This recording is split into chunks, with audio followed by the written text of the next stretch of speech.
Hey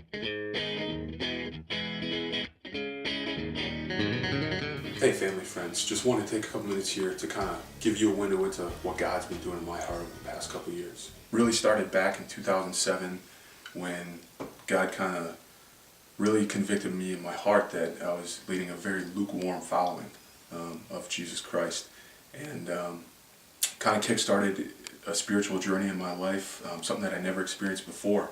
And through prayer and Bible study and just a heart that was seeking God, God gradually started to change my heart, and kind of convicted me to use my job as a coach. I had been a coach for about 7 years at that point, and kind of convicted me to use my job as a ministry and to share the gospel and to influence people in His name. 2 years ago, I was fortunate enough to take a position with the New York Jets in the NFL, and kind of reach the pinnacle of your profession. It's a place a lot of people want to reach. But for me, it was all about the ministry. It wasn't really about the image. It wasn't really about being in the NFL. And my heart to share the gospel was just growing greater and greater each day. And sharing the gospel with these professional athletes was such a privilege and such a responsibility as well. But kind of got to the point where my passion to share the gospel with these guys really outran my passion to coach. And as the season kind of drew to an end, you get to that point where, all right, now it's time to talk with the general manager and decide, what's your future? Are you going to sign a new contract? Are you going to come back and work with the Jets? Or are you going to move on and do something else? And so that, kind of fateful day came where I stepped into the general manager's office, sat down and talked with him, and he said, basically said he wanted to keep me on board, was happy with the work that was going on, and offered me a six-figure contract and basically said, you can be in the NFL as long as you want. And I said, well, Mike, his name's Mike Tannenbaum. I said, I'm actually going to leave coaching. I said, I'm going to move into full-time ministry. And he kind of had a blank look on his face, and he said, why? He said, I just offered you a six-figure contract. I just said you can be in the NFL for the rest of your life. And he didn't really get why I was kind of making the decision I was making. And I said, Mike, it really comes down to this. I said, there's a lot of people out there that don't know Jesus Christ as their Lord and Savior. I said, I want to help them know and love Jesus Christ as their Lord and Savior. And he still didn't get it. And I said, well, Mike, I said, maybe this will help. I said, the kingdom of heaven is like a treasure hidden in a field that a man found. And for joy over, he sold all that he had and bought that field. I said, nothing is more important than the kingdom of heaven. And you could see the wheels turning, but Mike still really didn't get my decision. But he kind of, as all general managers do, kind of told me to sit down and think about it and thought he would change my mind. And the next day it came time to meet with the head coach. So I sat down and I met with Rex Ryan, and he said, Brian, I'm kind of sad to hear that you're thinking about leaving. And I said, yeah. And he said, well, why? He said, I thought everything was good here. I thought you enjoyed working here.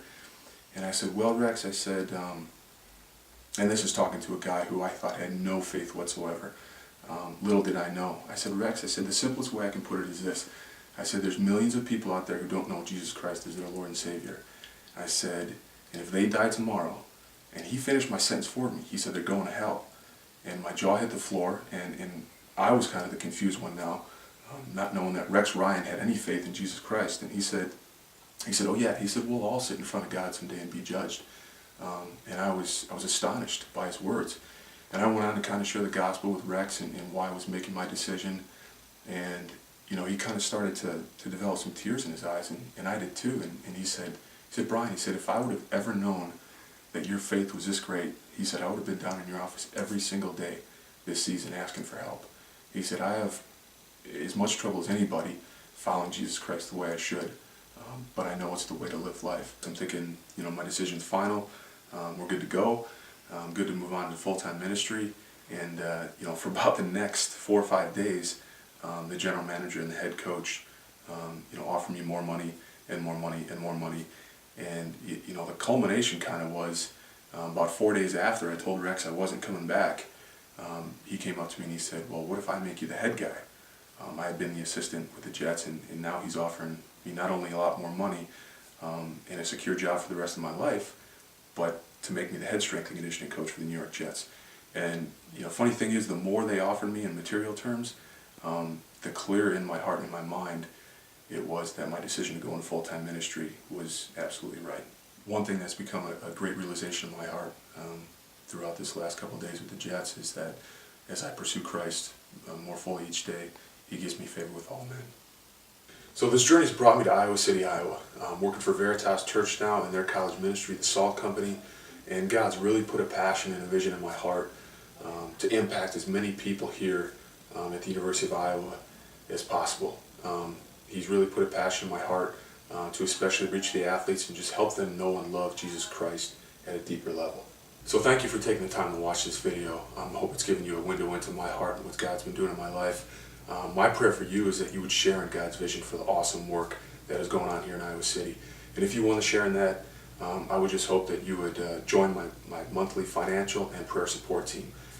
If you want to do that, just email me at the address that I emailed you, and I'll be praying for you. God bless.